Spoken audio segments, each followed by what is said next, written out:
வாயானை மனத்தானை மனத்துரின்ற கருத்தானை கருத்தறிந்து முடிப்பான் தன்னை துயானை துவல்லையற்றானை சுரத்தின்கள் சடையானை தொடர்ந்து நின்றையும் தாயானை தவமாய தன்மையானை தலையாய தேவாதி தேவர்க்கென்றும் சேயானை தென் கூடல் திரு ஆளவாய் சிவனடியே சிந்திக்கப் பெற்றேன் நானேயே.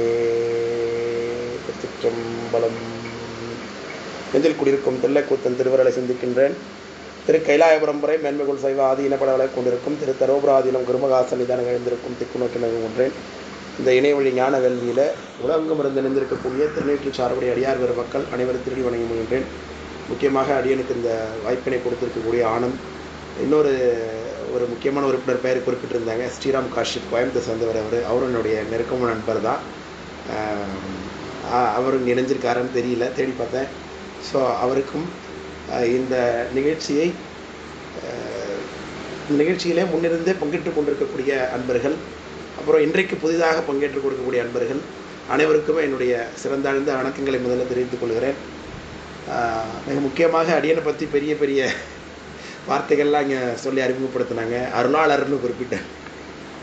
அதெல்லாம் கேட்கும்போது எனக்கே ரொம்ப சிரிப்பாக தான் இருக்குது. ரொம்ப பெரிய வார்த்தைகளால் நம்ம அறிமுகப்படுத்தியிருக்கிறார்கள். அதுதான் உள்ளபடி ரொம்ப பயமாக இருக்கிறது. அதனால் எதிர்பார்ப்பு அதிகமாக இருந்ததுனாலே அது நமக்கு ரொம்ப அச்சத்தை கொடுக்கும் ஒரு பேச்சாளருக்கு. அதனால் இன்றைய நாள் ஒரு இனிய நாள் நமக்கு. என்னென்னா 6 தினங்களிலே முருகப்பெருமானை எண்ணி நோன்பு நோற்றக்கூடிய அடியார்கள் கந்த சஷ்டி நிறைவிலே சூரசம்ஹாரம் என்கின்ற அந்த தத்துவ தாத்பரியத்தை அனைத்து ஆலயங்களிலுமே பௌராணிகமாக தரிசித்து கொண்டிருக்கிறார்கள்.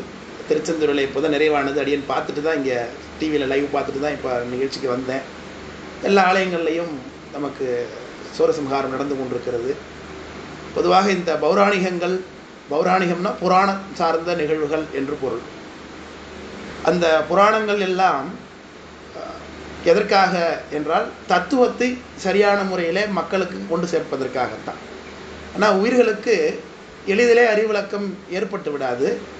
அதனாலே சிலவற்றை நாடகமாகவும் ஐதீகமாகவும் பாவனையாகவும் கோயில்களிலே செய்து காட்பதன் மூலமாக மக்கள் அவற்றை பின்பற்றுவார்கள். பிறகு இது ஏன் நடக்கிறது என்கின்ற ஒரு கேள்வி வரும்பொழுது அதுக்குள்ளே இருக்கக்கூடிய தாத்பரியத்தை புரிந்து கொள்வார்கள் என்று தான் இதெல்லாம் நடத்தி கொண்டிருக்கிறார்கள். அப்படி உயிர்களுக்கு இருக்கக்கூடிய மும்மல காரியங்களை பரம்பொருள் நீக்கக்கூடிய அந்த விஷயத்தை தான் இங்கே புராணமாக நமக்கு காட்டுகிறார்கள். அதில் சிவபெருமான் திரிபுரசம்ஹாரம் செய்தவராகவும் முருகப்பெருமான் தன் தொல்லை திருமுகம் 6 தோன்ற நின்றார். அதாவது சிவபெருமான் 5 முகங்கள் உடையவராக சொல்லப்படுகிறார். ஈசானம், தத்புருஷம், வாமதேவம், அகோரம், சத்யோஜாதம். இது அல்லாது ஒரு முகம் ஞானிகளுக்கு மட்டும் தோன்றக்கூடிய அதோ முகம் ஒன்று இருப்பதாக சொல்லுகிறார்கள். அதனால் சிவபெருமானுக்கு அடிப்படையிலே 6 முகம். ஆனால் அவர் எப்பொழுதும் 5 முகத்தோடு தான் தோன்றுவார். ஆனால் 6 முகத்தோடையே தோன்றினார்னா அது முருகப்பெருமான். அதனால் ரெண்டுக்கும் வேறுபாடு ஒன்றும் கிடையாது. 5 முகத்தோடு தோன்றினா சிவபெருமான், 6 முகத்தோடு தோன்றினா முருகப்பெருமான். அதுதான் வித்தியாசம். அதனால் 2 பேருமே ஒரே விஷயத்தை செய்கிறார்கள் உயிர்களுக்காக. 2 பேருமேங்கிறதே அங்கே கிடையாது. அடிப்படையில் சிவபெருமான், முருகப்பெருமான். இன்னும் கொஞ்சம் சிவபெருமானாக சிவனை அறிந்து கொள்ள முடியாத உயிர்களுக்காக முருகப்பெருமானாக தோன்றுகிறார். அவ்வளோதான் வித்தியாசம். அப்போது 2 நிலையிலேயுமே சுவாமி 3 விஷயங்களை சம்ஹாரம் செய்ததாக பார்க்கிறோம். சிவபெருமான் திரிபுர சம்ஹாரம் செய்கிறார். தாரகாட்சன், கமலாட்சன், வித்யுன்மாலி என்று சொல்லக்கூடிய 30 அசுரர்களை சுவாமி சம்ஹாரம் செய்ததாக சொல்கிறார். இதை திருமந்திரத்தில் நம்முடைய நாயனார் சொல்லுகிறார், அப்பணி செஞ்சடை ஆதி புராணம் முப்புறம் செற்றனர் என்பர்கள் மூடர்கள், முப்புறம் ஆவது மும்மல காரியம் என்று சொல்லுகிறார். அதாவது பௌராணிகம் என்பதை நாம் அதை பிடித்து கொள்வதற்காக பயன்படுத்தி கொள்ள வேண்டுமே தவிர்த்து அதுக்குள்ள தாத்பரியத்தை புரிந்து கொள்ளாமல் வருடமும் சூரசம்ஹாரம் தரிசிப்பது என்பது ஒரு சரியான நோக்கமாக இருக்க முடியாது. எதற்காக சொல்லுகின்றேன் என்றால், முருகப்பெருமானும் சூரசம்ஹாரம் செய்வது அதே தான். அந்த 3 அசுரர்கள், அந்த தாரகாசுரன், சிங்கமுகாசுரன், அவன் தான் தாரகாசுரன். அப்புறம் கஜமுகாசுரன், அவன் கிரவுஞ்ச பற்பதம். அது தாத்பரியங்கிறத சொல்லுகின்ற பிறகு நிறைவேல சூரன், அவன் ஆணவமலத்தினுடைய அடையாளம். சூரன் ஆணவமலத்தினுடைய அடையாளமாகவும், சிங்கமுகாசுரன் தாரகாசுரன் பேர். தாரகம்னா துணை, துணைக்காரணம். அதை பற்றி பிறகு சொல்லுகின்றேன். அவன் இரண்டாவது நிலையிலும், மூன்றாவதாக மாயா காரியமாக உலகமாக இருக்கக்கூடியவன் அவன் கஜமுகாசுரனாக கிரவுஞ்ச பற்புதமாக இருக்கிறான். இந்த 3 பேரையுமே ஒடுக்குகிறார். அதாவது அழித்தல் என்பதே கிடையாது. முதல்ல சைவ சமயத்தில் அழித்தல்ங்கிற வார்த்தையை நம்ம பயன்படுத்துகிறோம்னா அது புரியாமல் பயன்படுத்துகின்றோம். ஒடுக்கம் என்றுதான் அதற்கு சரியான பெயர். ஏன்னா இருக்கிறது என்றைக்கும் அழியாது, இல்லாதது தோன்றாது என்று சொல்லுகின்றோம். இதை அப்போ இருக்கிறதை எப்படி சரி பண்ணுவது என்பதைத்தான் நாம் பார்க்க வேண்டும். அந்த நிலையை இன்னும் கொஞ்சம் பக்குவம் குறைபாடாக, சிவனை சிவனாக பார்க்க முடியாத ஆத்மாக்களுக்கு இன்னும் சுவாமி இறங்கி வந்து முருகனாக 6 முகங்களோடு ஞானமுகத்தோடவே தோன்றி நிற்கக்கூடிய நிலையில் அவரும் 3 நிலையை மாற்றுவதை பார்க்க முடிகிறது. இதைத்தான் நாம் இந்த 6 திருநாட்களையும் விரத நோன்பு கடைபிடித்து தரிசிக்கிறோம். இது பௌராணிகமாக இருக்கிறது. இந்த கோயில்கள், அலங்காரம், அபிஷேகம், உற்சவம் இதெல்லாம் அதை நோக்கித்தான் வர வேண்டும். ஆனால் இன்றைக்கு தத்துவ ஞான விளக்கத்தை சென்று சேராமல் கோயில்கள்லேயே முடங்கி இருப்பதை பார்க்க முடிகிறது. அப்போ நாம் பாருங்கள், இன்றைக்கு எல்லாரும் வீட்டில் இருந்து கொண்டு சத் சங்கத்தில் ஈடுபடுகின்றோம். அப்போ நாமெல்லாம் அந்த நிலையிலிருந்து வேறுபட்டு ஞான நோக்கத்திற்கு வந்திருக்கிறோம் என்று சொல்கிறார். ஏன்னா உலகத்திலேயே பூசையிலே உயர்ந்த பூசை சிவபூசை, சிவபூசையில் உயர்ந்தது ஞான பூசை என்று சொல்கிறார். ஞான பூசையை விட உயர்ந்தது எழில் ஞான பூசை என்று சித்தியார் பேசுகிறது. ஞான நூல் தனை ஓதல், ஓதுவித்தல், நட்பொருளை கேட்டல், தான் கேட்பித்தல், ஈனமிலா பொருளதனை சிந்தித்தல், 5ம் இறைவனடி அடைவிக்கும் எழில் ஞான பூசை என்று சொல்கிறார். அப்போ இறைவனுடைய பெருமையை பேசுவது, தெரிந்து கொள்வது, அவனுடைய பெருமைகளை பற்றி நேரத்தை செலவிடுவது, இதுதான் ஞான பூசை, எழில் ஞான பூசை. அப்போ நாம் ஒரு நிலையிலிருந்து வேறுபட்டு இன்னொரு நிலையில் ஞான நோக்கமாக சுவாமியை பார்க்கிறோம் என்கின்ற நிலையில் இந்த வகுப்பில் அடியனுக்கு ஒரு பங்கு கொடுத்தது அடியனோட பெற்ற பேராகத்தான் முதல்ல கருதுகின்றேன். இல்லைன்னா நாம் இன்றைக்கு டிவியில் சாமி பார்த்தோமா, இல்லை ஏதாவது கோயிலுக்கு போனோமா, தரிசனம் பண்ணோமா என்று தான் இது போயிருக்கும். இந்த 1 மணி நேரம் நமக்கு இறைவனை பற்றின சிந்தனை அடியார் கூட்டத்தோடு இருக்கக்கூடிய நிலை எனக்கு கிடைத்திருக்கிறது. அதற்கு அடியனுடைய தவம் என்று தான் அதை முதல்ல எண்ணி போற்ற வேண்டும். நம்ம எல்லாரும் கேட்கக்கூடிய மாலை நேரங்களில் வீடுகளில் ஒலிக்கக்கூடிய கந்த குரு கவசம் என்கின்ற அந்த ஞான பணுவலிலிருந்து ஒரு வரி அடியனுக்கு எடுத்து காண்பித்திருக்கிறார்கள். தலைப்பாக, எண்ணில் உன்னை காண எனக்கு வரமருள் செய்வாய் என்று சொல்கிறார். உள்ளபடியே இப்போ இன்றைக்கு அடியனுக்கு சஷ்டி, இன்றைக்கு தான் அடியனுக்கு நேரம் கிடைத்தது பேசுவதற்கு. இன்றைக்கு சரியாக அடியனுக்கு வந்துச்சு. தலைப்பு அதற்கேற்பவே அமைந்திருக்கு, திருவருள் பொருத்தம்.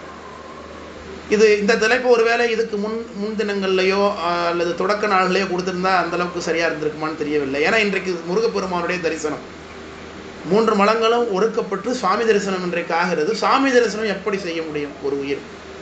அதை பற்றி தான் இன்றைக்கு இதில் பேசுகிறார்கள். எங்கே பார்க்கறது? கோயில்லையா? உயிரில் தான் தரிசனம் பண்ண வேண்டும். உயிர் தான் தரிசனம் பண்ண வேண்டிய ஆள். அப்போது உயிர் எப்படி தரிசனம் பண்ணும்? அறிவு மயமாக. ஏன்னா பரம்பொருளுக்கு வடிவம் ஞானம்தான், அறிவு தான் வடிவம்.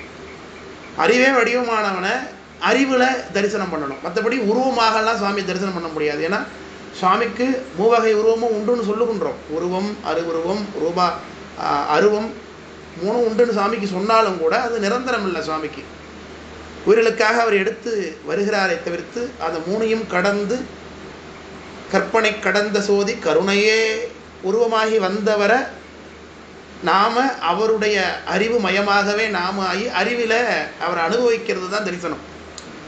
தரிசனம்னா ஏதோ கண்ணால் பார்க்க, இதை காணன்னு இருக்குது பாருங்க. காணன்னா நம்ம ஏதோ கண்ணால் பார்க்குறது போல் இருக்கு. ஏன்னா கண்ணே கிடையாது. அப்போ சுவாமி தரிசனத்தை அப்போது நம்முடைய மாயா காரியமான இந்த கண் கிடையாது. அப்போ அதனால் நம்ம பார்க்கறது அறிவு மயமாக சுவாமியை அறிவிலே தரிசிப்பது. சரி, இதை பற்றின சில இப்போ அறிவிலே தரிசிப்பதில் என்ன பிரச்சனை? அதற்கு ஏன் சுவாமி வரம் கொடுக்கணும்? சுவாமி இருக்கிறாருன்னா பார்த்தா தெரிய வேண்டியது தானே.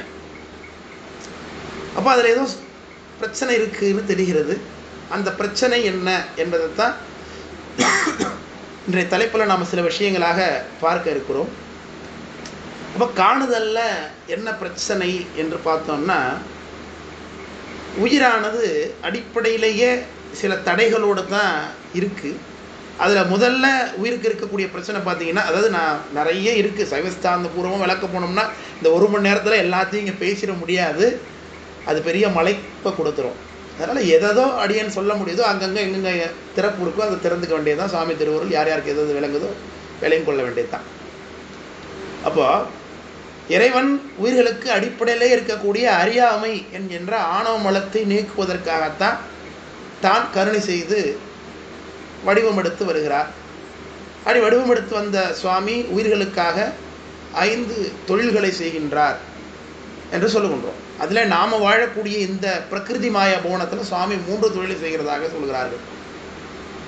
அந்த 3ஐயும் சேர்த்து மறைத்தல் என்கின்ற தொழிலையும் செய்து அதோடு கூட நிறைவில் அருள் தன்னுடைய திருவடியும் காண்பிக்கிறார்.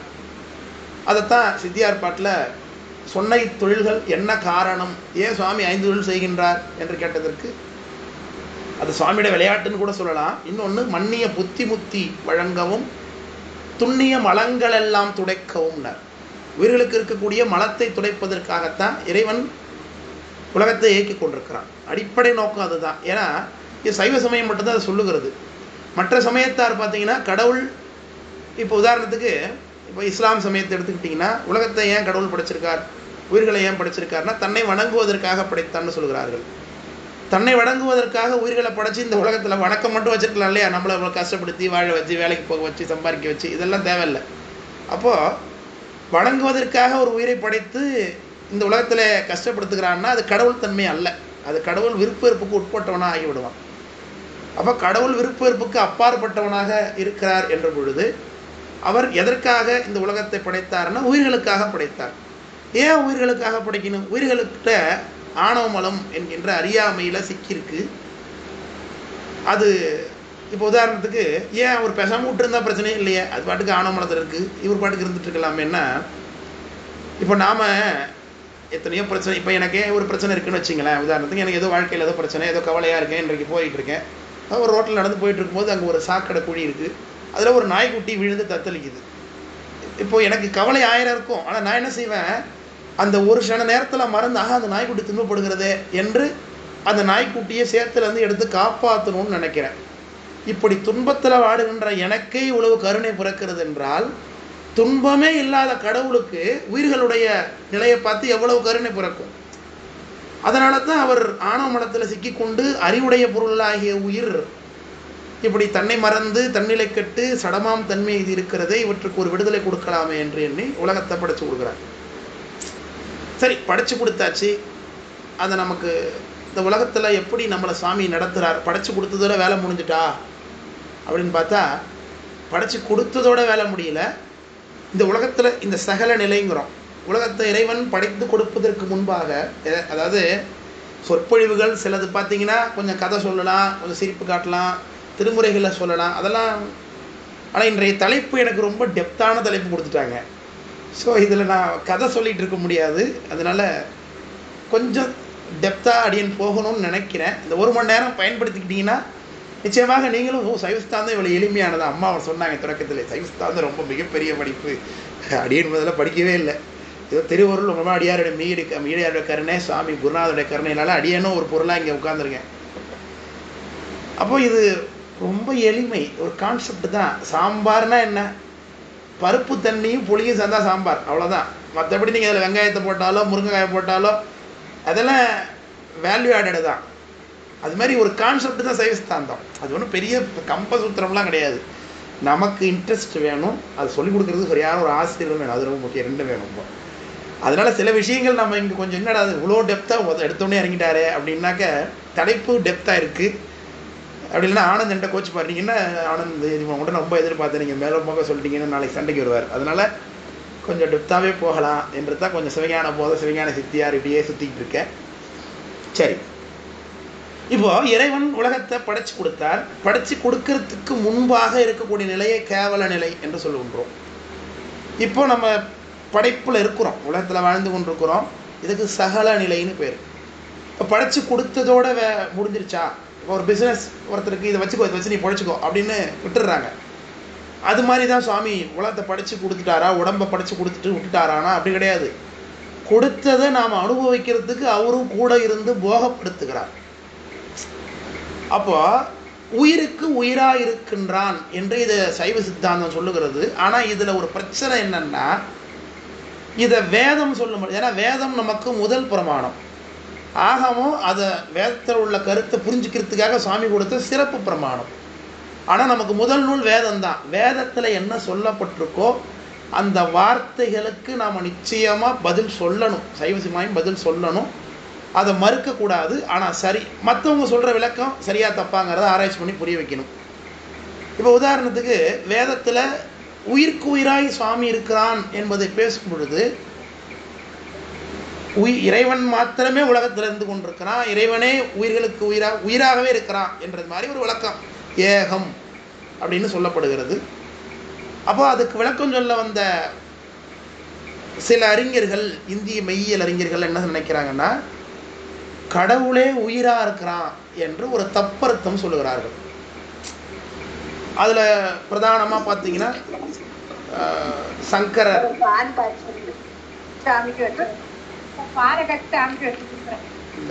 கொஞ்சம் இந்த அசஸ்மெண்ட் மைக் அசஸ்மெண்ட் நிறுத்திடுங்க.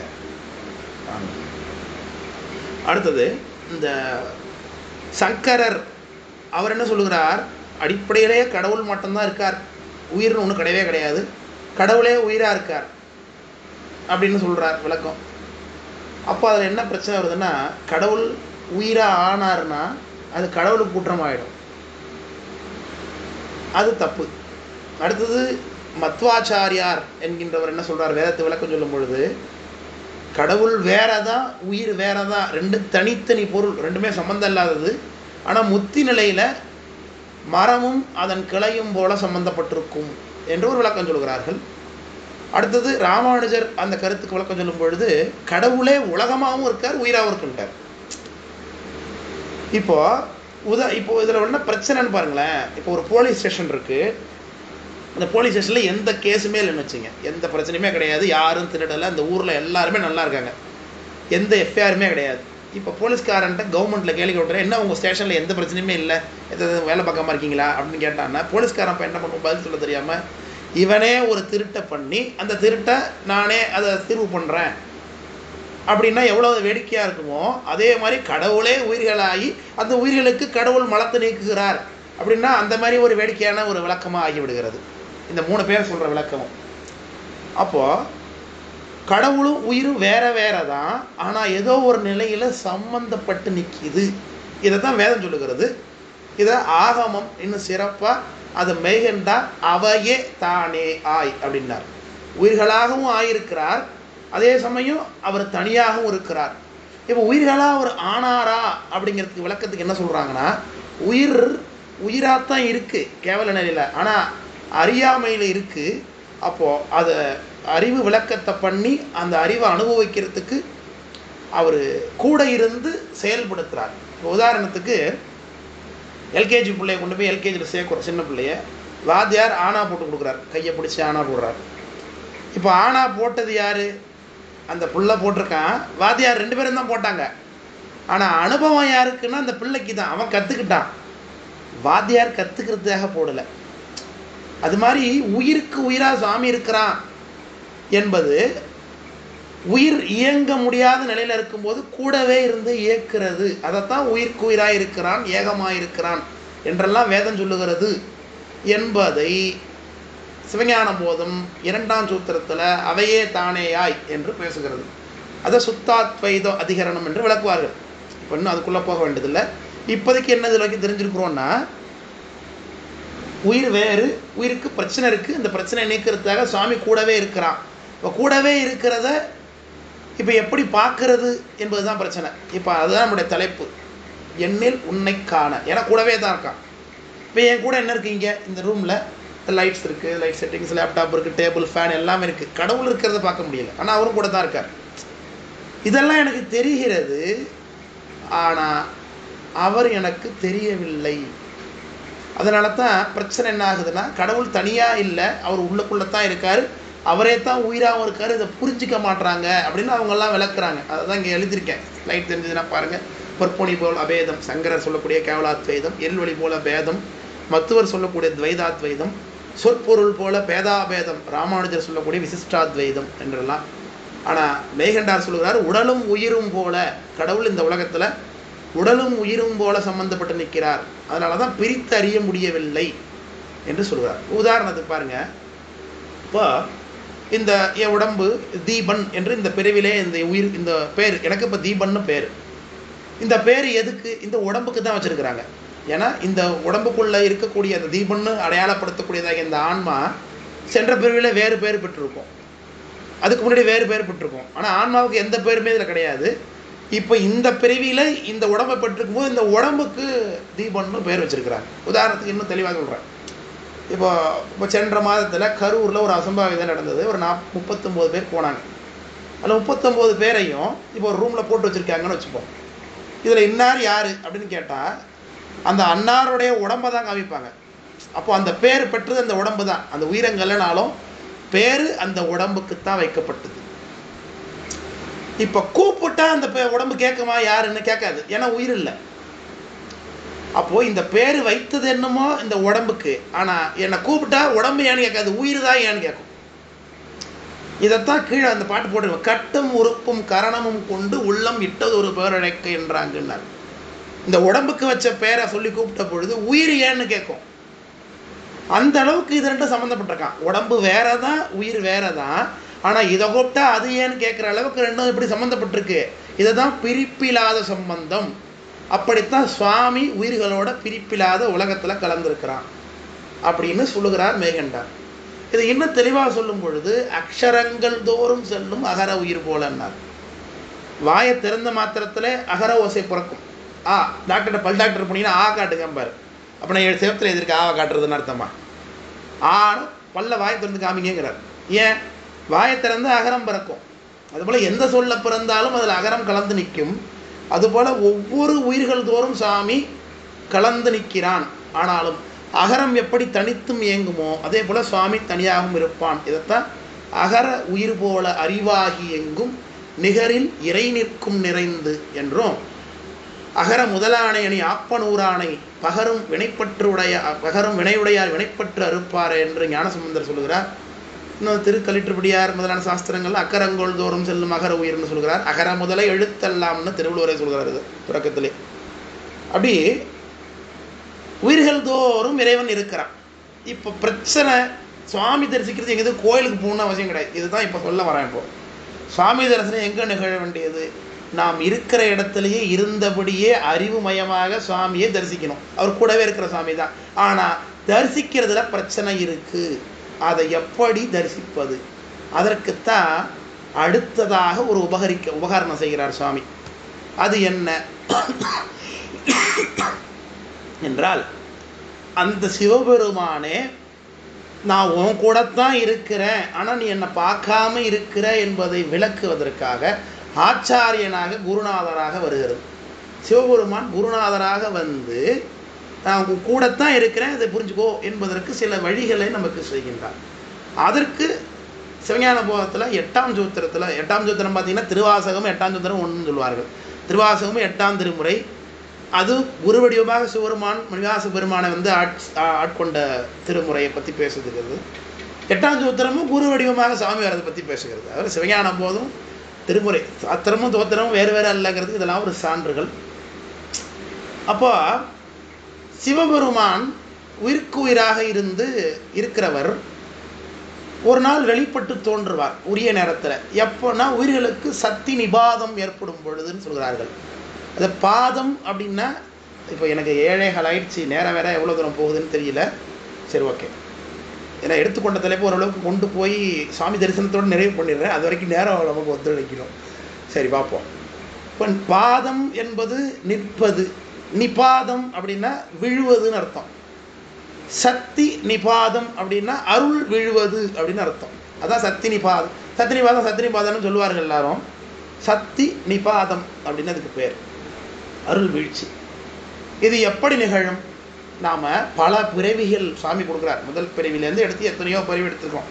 கண்ணபுரமாலே கடவுளிலும் நீ அதிகம்னார் காலமேகப்புலவர்.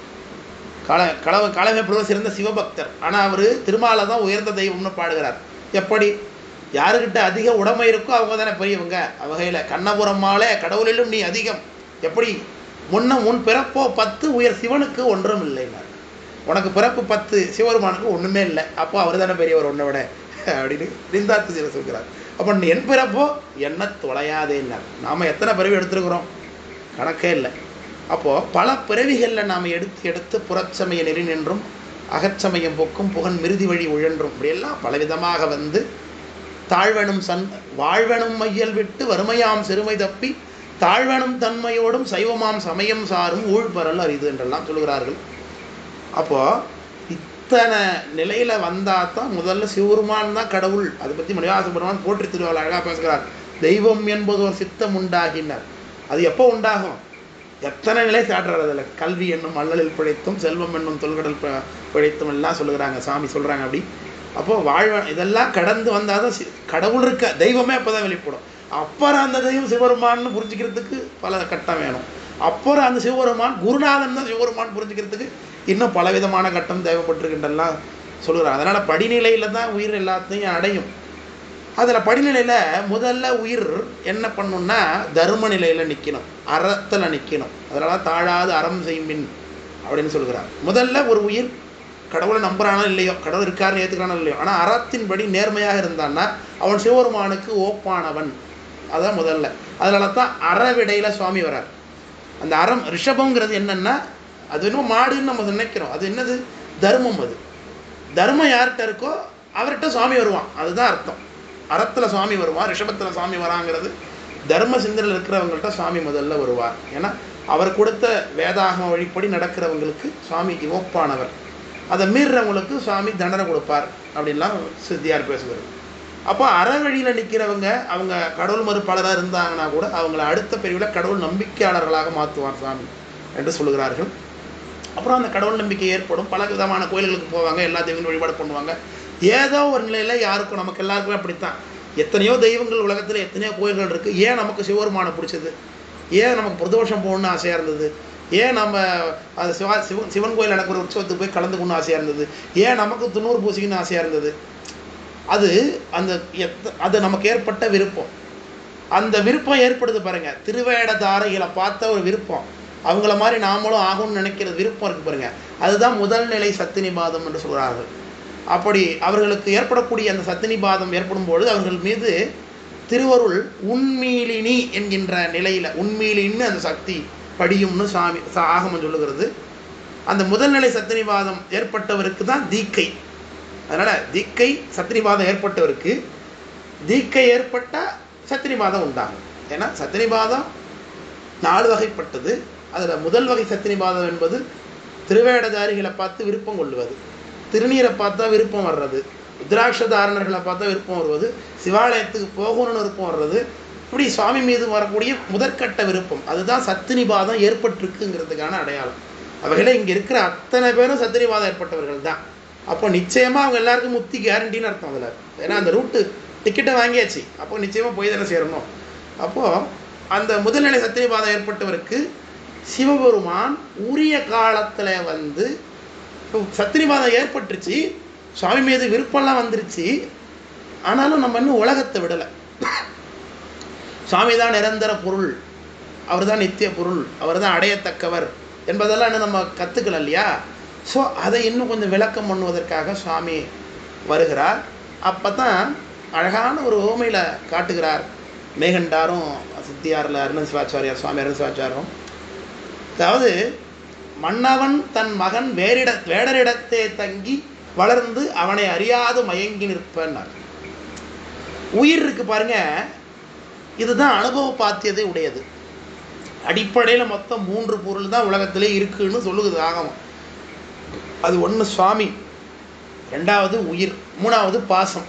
இந்த பாசம் 3ஆக இருக்குன்னு சொல்லுகிறோம். ஆணவம் கண்மம் ஆயி மொத்தம் 5 பொருள் நித்திய பொருள். இந்த 5 நித்திய பொருளில் 2 பேருக்கு அனுபவமே கிடையாது. ஐ மீன் அந்த 3 பேரில் 2 பேருக்கு அனுபவமே கிடையாது. சுவாமிக்கு அனுபவமே கிடையாது. ஏன்னா அவருக்கு எல்லாமே தெரியும். அவர் புதிதாக ஒன்றை அனுபவிக்க வேண்டிய அவசியம் இல்லாதவர்.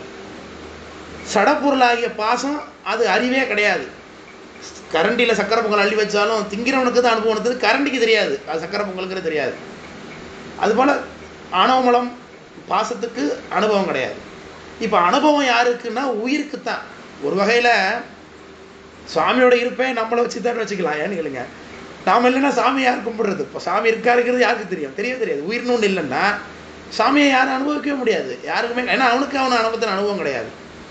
அண்டா நிறைய சக்கரை உங்களுக்கு கிண்டி வச்சாச்சு, திங்கிறதுக்கு யாருமே இல்லைன்னா அது இருந்து என்ன பிரயோஜனம் சொல்லுங்க பார்ப்போம். அப்போது சுவாமி இருக்காருங்கிறது அறியறதே நாம தான் அடிப்படையில். ஆனால் நம்மக்கிட்ட என்ன ஒரு பிரச்சனைனா, நாம் அந்த எடுப்பார் கைப்பிள்ளைன்னு சொல்கிறாங்க, இது மாதிரி இரு திறன் அறிவுள்ளது இரண்டலா ஆன்மா என்று இதை 6ஆம் சூத்திரம் பேசுகிறது சிவஞான போதத்தில். இது இந்த பக்கம் பாசச்சார்பில் இருக்கும்போது பாசத்தையும் அறியும், பதிசார்பில் இருக்கும்போது சுவாமியையும் அறியும். இதுதான் நம்மகிட்ட இருக்கிற ஸ்பெஷாலிட்டி. இப்போ நாம் என்ன பண்ணணும், அடிப்படையில் இருக்கும்பொழுது இருந்தே பாசச்சார்போடு தான் இருந்தோம். எப்படின்னா, நெல்லுக்கு உமி போல நிகழ் செம்பினில் களிம்பு போல என்றெல்லாம் சொல்கிறார்கள். நெல்லுக்கு முளை உமி தவிடு போல என்ன சொல்கிறார்கள். அடிப்படையில் நெல் எப்படி இருந்ததோ, அரிசி முதல்ல தோல் மேலுரை தோலோடையும் உள்ள இருக்கிற உமியோடையும் முளையோடையும் தான் இருந்தது. அதே போல் உயிரும் அடிப்படையில் ஆணவம் கண்மம் மாயங்கிற 3 பொருளோட தான் இருக்குது. அந்த 3 பொருளும் என்ன ஆகணும், இப்போ ஒடுக்கப்பட்டு இறைவனை அது அறிய வேண்டும். இறைவனும் கூடத்தான் இருக்கான், சுவாமியும் கூடத்தான் இருக்கா இருப்போம். கூடவே இருக்கிற ஒரு பொருளை விட்டுட்டு கூடவே இருக்கிற பொருளை இன்னொன்று அனுபவிக்கணும். இதுதான் இப்போ தேவையான விஷயம். அதுக்கு ஒரு உதாரணம் காட்டுறார். இப்போ ராஜா விட்ட பிள்ளை ஒருத்தன் கிட்னாப் ஆகிட்டானோ மிஸ் ஆகிட்டனதோ ஒன்று வச்சுங்க. உதாரணத்துக்கு பாகுபலி படம், ஃபஸ்ட்டு பாகுபலி படத்தை எடுத்துக்கிட்டிங்கன்னா, ஃபஸ்ட்டில் அந்த ராணி ஒரு குழந்தைய தூக்கிட்டு போகும். அந்த குழந்தை இது கொண்டு போய் ஒரு காட்டுவாசிக்கிட்ட விட்டுட்டு அது போயிடும். அந்த ராஜா விட்டு பிள்ளை காட்டுவாசி பிள்ளையாக வளர்றான். அவன் காட்டுவாசி பிள்ளையாக தான் இருக்கான். ஆனாலும் அவனுக்கு வேட்கை என்னவா இருக்குது, அந்த ஆகாசத்துக்கு மேலே மலை மேலே என்னமோ இருக்குது, அதை போய் அடைய வேண்டும் என்கிற எண்ணம் இருக்குது பாருங்கள். ஸோ அதை தான் அந்த காட்சியே நம்ம சிவஞான போதம் தான் சொல்லுகிறது. இப்போ அது அப்படியே சிவஞான போதத்தில் 8ஆம் சூத்திரத்தில் இருக்க காட்சியே அப்படியே பாகுபலி படத்தில் அந்த இயக்குனர் சித்தாந்தம் படித்தாரா என்னன்னு எனக்கு தெரியல, அழகாக அந்த காட்சி எடுத்து வச்சிருக்கிறார். அந்த வேடர் விட்டு பிள்ளை எப்படி ராஜாவாக ஆகணும்னு நினைக்கிறானோ, ராஜாவை சென்று அடைவன் நினைக்கின்றானோ, அந்த வேடர் விட்ட பிள்ளை தான் உயிர். இந்த உயிரானது அடிப்படையிலே ஆணவமலம் கண்மமலம் மாயமலத்தோடு இருக்குது. அப்போ அதை விட்டுட்டு கூடவே இருக்கக்கூடிய சுவாமியை அறியணும். அதுக்கு சுவாமியே என்ன ஆகணும், உருவம் எடுத்து உபதேசம் பண்ணணும். ஏன்னா சுவாமி உருவம் எடுத்து உபதேசம் பண்ணலைன்னா தெரியாது. ஆரணம் ஆகமங்கள் அருளினால் உருவு கொண்டு காரணன் அருளானாகில் கதிப்பவர் இல்லையாகும். நாரணர் முதலாய் உள்ள சுரர் நரர் நாகர்கெல்லாம் சீரணி குரு சந்தான செய்தியும் சென்றிடாவேன்னு அழகாக சொல்கிறார் சித்தியாரில் சுவாமி நம்முடைய அருணதி சிவாச்சாரியார். அதனால் அப்படி சுவாமி உருவம் எடுத்து எப்படி அந்த உருவம் எடுப்பார், அழகாக அதுக்கு உதாரணம் சொன்னார். வாரி நீர் லவணம் போலும்னார். அது கடலில் உப்பு இருக்குது, ஆனால் உப்பை நம்ம பார்க்க முடியாது. ஆனால் அந்த உப்பை உரிய காலத்தில் வெயில் அடிக்கும்போது என்ன ஆகும், கட்டி கட்டியாக வெளிப்படுது. அதுபோல் உரிய காலத்தில் அந்த உருவமாக சுவாமி வெளிப்படுவான் என்று அது உப்பு போல அதை வெளிப்படுவான் சாமி என்று உதாரணம் காட்டுது சித்தியார். அப்படி சுவாமி நாம் அந்த துண்ணிய ஐம்புல வேடர் சுழலில் பட்டு துணைவனையும் அறியாது துயரும் தொல்லுயிரை மண்ணும் அருட்குருவாகி அவரின் நீக்கி மலமகற்றி தானாக்கி மலரடிக்கீழ் வைப்பன் என்று அதை சொல்லுகிறார். இப்படி வரும்பொழுது இப்போ சாமி குருநாதராக வந்துட்டா உடனே எல்லாம் தீர்ந்து போயிடுமா? குருநாதர் இப்போ அடியனுக்கே இப்போ தீட்சை ஆயிருக்கு வச்சுக்கோங்க, ஞானதீக்கை ஆயிருக்கு. இப்போ ஞானதீக்கை ஆகிட்டு இப்போ முக்திக்கு போகலை.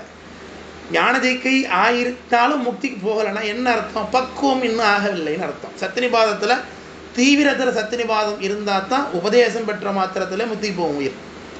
உமாவிஸ்வாச்சாரியோட சரித்திரத்தில் இந்த கதை சொல்லுகிறார்கள். பெற்றான் சாமானுக்கு முக்தி கொடுத்தார் சுவாமி உமாவிஸ்வாச்சாரியார்.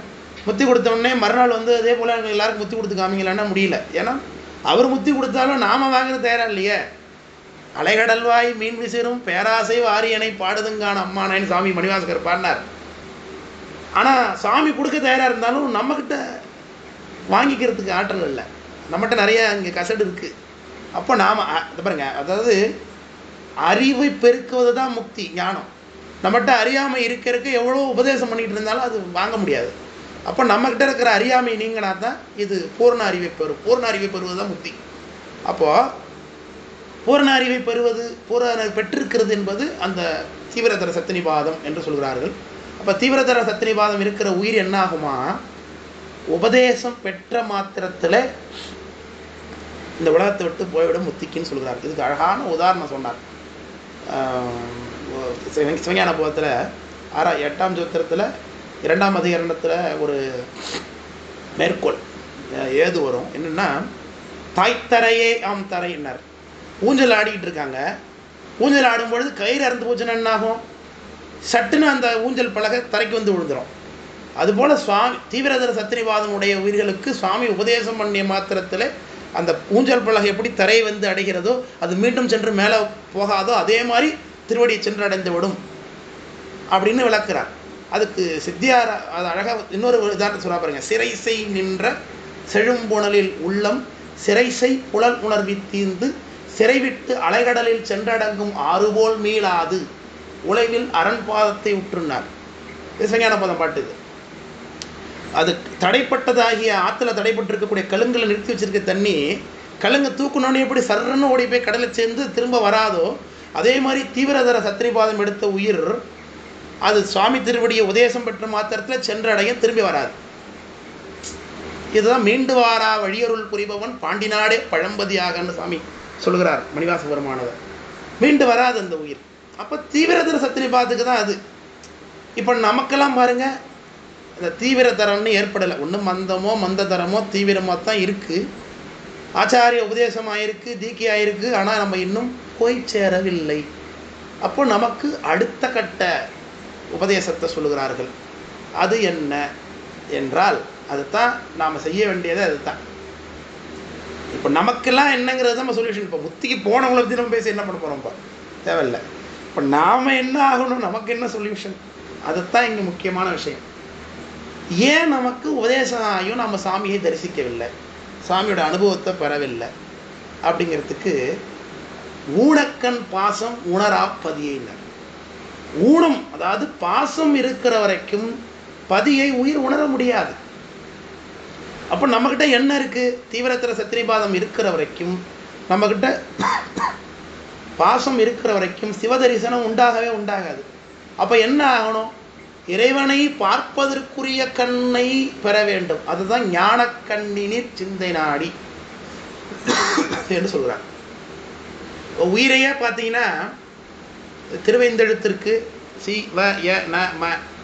இந்த சிவாய நம அப்படிங்கிறது 5 எழுத்துக்களும் 5 பொருள் இருக்குது. அந்தியும் நண்பகலும் 5 பதம் சொல்லி முந்தி எழும் வல்வினை பழைய வல்வினை மூடாமுன் சிந்தை பராமரியா தெந்திரு ஆரூர் புக்கு எந்தை பிரானாரை என்று கொள்ள எய்துவது என்னார். 5 பதம். அதில் இந்த யகரம் இருக்குது பாருங்க. இந்த யகரம் பார்த்தீங்கன்னா உயிர். அது இது அழகாக உண்மையிலக்கத்தில் ஒரு பாட்டில் சொல்லுவார். 8ம் 2 லிங்கம்னார். 8 + 2 10. தமிழ் எண்ணுருக்களில் 10 குறிக்கக்கூடிய எழுத்து யகரம். அதனால தான் 8ம் 2 லிங்கம்னு உயிரை சொல்லுகிறார். அப்போ சி வ நடுப்புற ய ந ம அந்த பக்கம் ஒரு பக்கம் சியும் வாவும். சி ஃபார் சிவம், வ ஃபார் திருவருள், ஏ ஃபார் உயிர், ந ஃபார் திரோதானம், ம ஃபார் பலம். இதுதான் நம்ம இதுக்கும் உள்ள விளக்கம். இதில் 5ல் உயிருக்கு 2க்குதுலேயும் சார்பு இருக்குது. இந்த உலகத்தில் இருக்கும்போது சுவாமியை அப்பப்போ நினைக்கிறோம், சுவாமி திருவருள் அப்படின்னு அனுபவிக்கிறோம். ஒரு திருந்த உலக வாழ்க்கைக்கு வந்துடுறோம். 2த்துமே உயிருக்கு இருக்குங்கிறத இருதிறன் அறிவுள்ளது 2வது ஆன்மான்னு சொல்கிறார்கள். இப்போ நம்ம என்ன செய்ய வேணும்? இந்த ந ம அது 2த்தையும் விட்டுருணும். சி வ ய இது 3த்தை மட்டும்தான் இருக்கணும். இதுதான் நம்ம செய்ய வேண்டிய வேலை. ஏன்னா உயிருக்கு 2 பக்கத்துலேயும் என்னவா இருக்குது? ஊன நடனம் ஒரு பால் ஞான நடனம் தான் நடுவே நாடு. இது திருவருட்பயன். ஒரு பக்கத்தில் சீவா இருக்குது உயிருக்கு, அது ஞான நடனம். இன்னொரு பக்கத்தில் ந ம இருக்குது, அது ஊன நடனம். தான் நடுவே நாடு, நான் நடுப்புற இருக்கிறேன். அப்போ நான் என்ன பண்ணணும்? நமக்கு பக்கத்தில் இருக்கக்கூடிய நாம என்று சொல்லக்கூடிய திரோதான மலம் உயிர், இந்த உலகம், உடம்பு, பந்தம், பாசம் இதெல்லாம் விட்டுட்டு சிவய இதோடு சேர்த்துக்கணும். எப்பொழுதுமே சிவய அப்படி போகணும். சுவாமி, உயிர், திருவருள், இது 3 மட்டும் இருக்கிறது. இதைத்தான் உடையாள் உந்தன் நடுவிருப்ப உடையாள் நடுவுள் நீ இருத்தி அடியேன் நடுவுள் இருவீரும் இருப்பதானால் அப்படின்னார். அடியேன் நடுவுள் இருவீரும், நான் நடுப்புற இருக்கணும், என்னை சுற்றி நீங்கள் 2 பேர் இருக்கணும், திருவருளும் சுவாமி மட்டுமே இருக்கணும்னு கேட்குறாரு மணிவாச பெருமானதான். உடையாள் நடுவுள் அடியேன் நடுவுள், நான் நடுப்புற இருக்கணும், நீங்கள் 2 பேரும் என் பக்கத்தில் இருக்கணும். நான் நடுப்புற இருக்க, நீங்கள் ஒரு பக்கமாகவும் மலம் ஒரு பக்கமாக இருக்கக்கூடாது. அப்போ இந்த உலகத்துலேருந்து என்ன நீக்கு அப்படின்னு கேட்குறாங்க சுவாமி மணிவாச பெருமான். அதனால் சுவாமியை பார்க்குறதுக்கு உள்ள கருவி என்ன? அதுதான் ஞானக்கண் என்று சொல்கிறார்கள். அதுதான் ஞானக்கண்ணின் சிந்தை நாடி. இந்த ஞானக்கண் எப்படி கிடைக்கும்? அது ரொம்ப முக்கியம். ஏன்னா இப்போ என் கையில் பார்த்தீங்கன்னா பாக்டீரியல் இன்ஃபெக்ஷன்லாம் இப்போ இருக்கும் என் கையில் இப்போ. ஆனால் இதை பார்த்தீங்கன்னா பார்த்தா தெரியாது. இதை பார்க்குறதுக்கு என்ன வேணும்? ஒரு நுண்ணோக்கி வேணும். அந்த நுண்ணோக்கி எதுக்கு? உரிய காட்சியை காண்பதற்கு உரிய கருவி. அதுபோல் சுவாமியையும் காண்பதற்கு ஞானக்கண்ணால் தான் பார்க்கணும் என்று சொல்கிறார்கள். இப்போ ஊனக்கண்ணுக்கு சாமி தெரிய மாட்டார். அதனால தான் உலகத்தில் சாமி இருக்காரா இல்லையானே நமக்கே பாதி நேரம் சந்தேகம் வந்துடுது. இப்போ நல்லா பக்தி பண்ணுகிறோம், நமக்கு ஒரு பிரச்சனை வந்துட்டுனா என்ன பண்ணுவோம்? ஒருவேளை இந்த தத்துவங்கள் தாத்பரியங்கள்லாம் யாரோ ஒருவர் சந்தோஷமாக இருக்கிறதுக்காக எழுதி வைக்கப்பட்டதோ, நாம் ஏதோ முட்டாள்தனமாக இதெல்லாம் அனுபவித்து கொண்டிருக்கிறோமோ நினைத்து கொண்டிருக்கிறோமோ எல்லாம் நம்ம நினைக்கிறோம் பாருங்கள். ஸோ ஏன்னா இந்த ஊனக்கண்ணுக்கு சாமி தெரியாதது தான் காரணம். அப்போ அதனால தான் நாத்திகவாதம் வளர்றதுக்கு காரணம் என்ன? கண்ணுக்கு தெரியல, கண்ணுக்கு தெரியாததெல்லாம் இல்லை அப்படின்னு வர்றான். அவன் பிரத்யக்ஷ பிரமாணத்தை மட்டும் தான் அவன் நம்புவேன். கண்ணுக்கு முன்னாடி இருந்தால் தான் அவன் ஒத்துப்பான், இல்லைன்னா ஒத்துக்க மாட்டேன்றோம். இப்போ நாமளும் அப்படி தான். இப்போ கடவுளை இருக்காருன்னு சொல்லிகிட்டு இருக்கோம். ஆனால் நம்ம எதை வச்சு நம்புகிறோம்? அப்பர் சாமி, ஞானசம்பந்த பெருமான், அணிவா முதலான சுந்தர சாமி முதலான பெரியவங்களாம் பாடிட்டு போயிருக்காங்க, அதனால நிச்சயமாக இருக்கார். எது ஒரே பிரமாணம். ஆனால் நாம் பார்த்தோமா, அல்லது பார்த்தவங்கள யாராவது பார்த்தோமா, நாளைக்கு பார்ப்போமா? தெரியவே தெரியாது. இப்போ ஒரு பொருள் யாருமே பார்த்ததே இல்லை. உதாரணத்துக்கு இப்போ நானே இருக்கேன். இப்போ நம்ம ஆஃப்லைன் கிளாஸ் இருக்கோன்னு வச்சுப்போம். இப்போ நம்ம எல்லாம் சேர்ந்து ஒரு நேரடி வகுப்பில் அட்டன் பண்ணுறோம். அப்போ அடியன் வந்து இந்த லேப்டாப் எடுத்து வந்திருக்கேன், எல்லாம் நடத்துகிற வகுப்பெல்லாம் நடத்துகிறேன்னு வச்சுங்க. இப்போ நான் ஏதோ ஒரு பொருள் எடுத்து வந்தேன், வாசலில் ஒரு கார் நிறுத்திட்டு வந்தேன், அந்த காரை காணணும்னு உங்கள்கிட்ட சொல்கிறேன். ஆனால் நான் காரில் வந்ததை யாருமே பார்க்கல. இப்போ ஆனால் கிளாஸ் முடிச்சுட்டு போனது பிறகு நான் உங்கள்கிட்ட கேட்குறேன், காரை காணும், இங்கே உள்ளவங்க யாரோ எடுத்துட்டாங்க போடுறது, காணுங்க. நான் உங்கள்கிட்ட உதாரணம் சொல்கிறேன்னு வச்சுக்கோங்க. அப்போ எல்லாரும் யோசிச்சு வைப்பாங்க, இவர் என்ன கார் எடுத்துகிட்டு வந்தால் நீங்கள் பார்த்தீங்களா, நீங்கள் பார்த்தீங்களா, நீங்கள் பார்த்தீங்களா? இவர் கார்லேயே வரலையே, காரில் இறங்கி ரேப்பிடோவில் இறங்கிலாம் நடந்து வந்தார். இந்த கார்லேயே வராத போது கார் இருந்ததாகவும் காணாப்பட்டதுன்னு சொல்கிறாரு. இவர் போய் சொல்கிறார். அப்போ முடிவு பண்ணுறோம் எப்படி? யாருமே பார்க்காத ஒரு பொருள் இல்பொருளாக இருக்கலாம், இல்லாத ஒரு பொருள். அப்புறம் காரின் ஒரு பொருளை எடுத்து வராத போது அதை யாருமே பார்க்கல. அதுபோல் கடவுளும் யாருமே பார்க்காத ஒரு பொருளாக இருக்கும் பொழுது அவர் இல்பொருளாக இருக்கலாம் இல்லையா? கடவுள் இல்லை, அது இல்லாத ஒன்றை நம்மளாம் பொய்யா நம்பிட்டு இருக்கோம். அப்போது அப்படி ஒரு சந்தேகம் வருது, அப்போ கடவுள் இருக்காரா இல்லையான்னு. அப்போ எப்போ தெரிவார்? தெரிஞ்சிருக்கார் இல்லையா? நிறைய பேர் பார்த்துருக்காங்க இல்லையா? ஞானசம்பந்த பெருமான் அவங்க அப்பா என்னை இது செய்தவரான் இவனென்று காட்டுகிறார். எச்சில் மயங்கிட உமக்கு இது இட்டாரை காட்டுன்னு கேட்டபோது என்னை இது செய்தவரான் இவனென்றேன்னு காட்டினார். அப்போது காட்டின இடத்துல பார்த்தீங்கன்னா எப்படி சொல்லுகிறார்? சுவாமி வந்து பிரத்யட்சமாக நிற்கிறது தான் வர்ணிக்கிறார். அப்போ அவங்க பார்த்தாங்க என்பது தெரியுது. பாட அடியேன் அடியார் பாட கண்டேன், 14 கணங்களும் பரவக் கண்டேன் அப்புறம் சாமி பாடுறாங்க. பார்த்ததா கண்டேன், அவர் திருபாதம் கண்டறியாதன கண்டேன், பார்த்ததா தான் பாடுறாங்க. அப்போ யாருமே பார்க்காது, அவங்க மட்டும் எப்படி பார்த்தாங்க? அப்போது அதற்குரிய கருவி அவங்கள்ட்ட இருந்தது. அதைத்தான் அழகாக சொன்னார், அரிய காட்சியர் அப்படின்னு ஞானசம்பந்தர் சொன்னார்.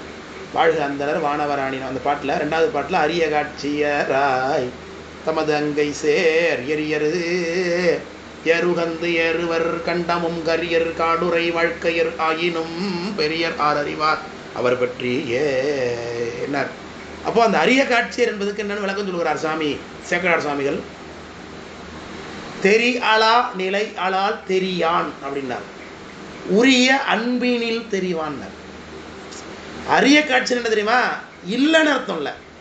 இப்போ எங்கள் ஊர் சொன்னார் கோயில் பக்கத்தில் கொஞ்சம் பெரிய கடத்தெரு உள்ளது. அங்கே போய் நான் ஒரு ரோல்ஸ் ராய் கார் வேணும்னு கேட்டால் என்ன சொல்லுவாங்க? அது இங்கே கிடைக்காதும்பாங்க. அதனால ரோல்ஸ் ராயே உலகத்தில் இல்லையா?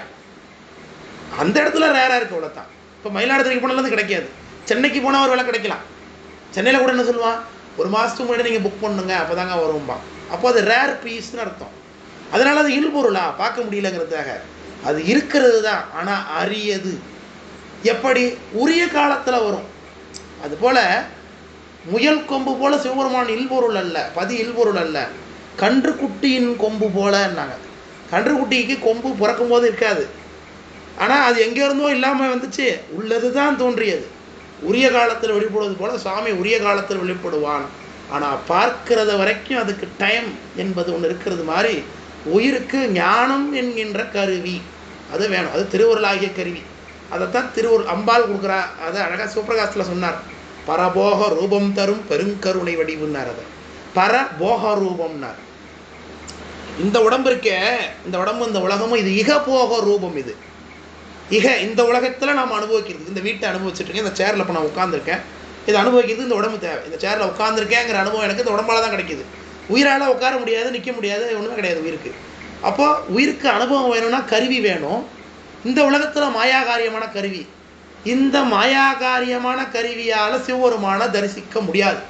ஏன்னா இது சுட்டறிவு. இது எப்படி வெறுங்கண்ணால் பாக்டீரியாவை பார்க்க முடியாதோ அதே மாதிரி மாயாகாரியமான கருவிகளால் சிவபெருமானை தரிசிக்க இயலாது. அப்போ அவரை தரிசிக்கிறதுக்கு ஞானமாகிய கருவி திருவருள். அதைத்தான் பரபோக ரூபம்னார். இது இகபோக ரூபம், அதுவும் திருவருள் தான். திருவருள் தான் இந்த உடம்புல இருக்குது, இந்த உலகத்தில் இருக்குது. ஆனால் இந்த மாயை இல்லாத வெறும் திருவருளாகிய கருவி மட்டுமாகவே பரபோக ரூபமாக உயிர் சிவபெருமானை தரிசிப்பது, அதுதான் ஞானக்கண் அப்படின்னு சொல்கிறார்கள். சரி, இதை தெரிஞ்சுக்கிட்டாச்சு. இப்போ ஞானக்கண்ணால் தான் சுவாமி பார்க்கணும்னு தெரிஞ்சுக்கிட்டோம். ஞானக்கண்ணை பெறுவது எங்கனம்? சிந்தை நாடி. அதுதான் சொல்லுகிறார் சாமி மெய்ண்டார்.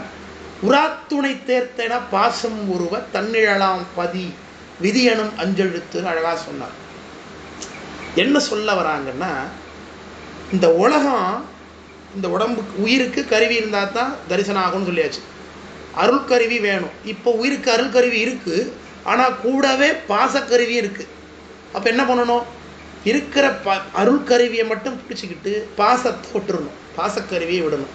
பாசத்தை எப்படி தானாக விடுவோமானா விட முடியாது, அது அனுபவத்தினால விடணும். அனுபவத்தினால விடுறதுக்கு எப்படி? நாம் அனுபவித்து விடுறதுங்கிறதுக்கு பல பிறவி வேணும். அதனால தான் ஆச்சாரியர்கள் சொல்கிறாங்க, இந்த உலகம் பொய்யானது, இதை விட்டுரு, உலகம் பொய்யானது விட்டுரு, இது நித்தியத்தில் உடனே அழிஞ்சு போயிடும் அப்படின்னு சொல்கிறார். உராத்துணை தேர்த்துன்னார். உராத்துணை தேர்னா தூரத்தில் தெரியக்கூடிய காணல் நீர் மாதிரி சட்டென மறைந்து போகக்கூடியது, வீதியில் வேகமாக சென்று மறையக்கூடிய வண்டி போல சட்டென மறைந்து போகக்கூடியது இந்த உலகம். அதனால் இந்த உலகத்தில் நம்ம நித்திய பொருள் அல்ல என்பதை நாம் முதல்ல நம்பணும். அதைத்தான் சுவாமி தரிசிக்கிறதுக்கான முதல் படிக்கட்டு நம்மை போன்றவர்களுக்கு. இதை தான் மற்ற யானை ஏறி மன்னர் சூழ வருவீர்கள், செத்த போது ஆறுமெல்லை சிந்தையுள்ளே வைமீன்கால் அப்படின்னு அழகாக சொன்னார். எதிர்கொள்வாடி அத்தர் எதிர்கொள்வாடி என்பது அடைவோமே என்று அழகாக சுந்தரமூர்த்தி சாமி சொன்னாங்க. வாழ்வாவது மாயம், இது மண்ணாவது தின்னம், பாழாவது பிறவிக்கடல் அப்படின்னு அழகாக சொல்கிறார். இந்த வாழ்க்கையானது வாழ்வாவது மாயம், இது மண்ணாவது தின்னம் என்று சொல்கிறார். இந்த எல்லாருமே இந்த உலகத்தில் பார்க்குறோம். யாராவது நிரந்தரமாக வாழ்கிறாங்களா? யாராவது நித்திய இன்பத்தோடு இருக்கிறாங்களா? இல்லை யாராவது நித்திய துன்பத்தோடு இருக்கிறாங்களா? ரெண்டுமே கிடையாது. மாறி மாறி நடந்து கொண்டு இருக்கிறது. இந்த உலகமே துன்பமயமானது தான் சொல்கிறார்.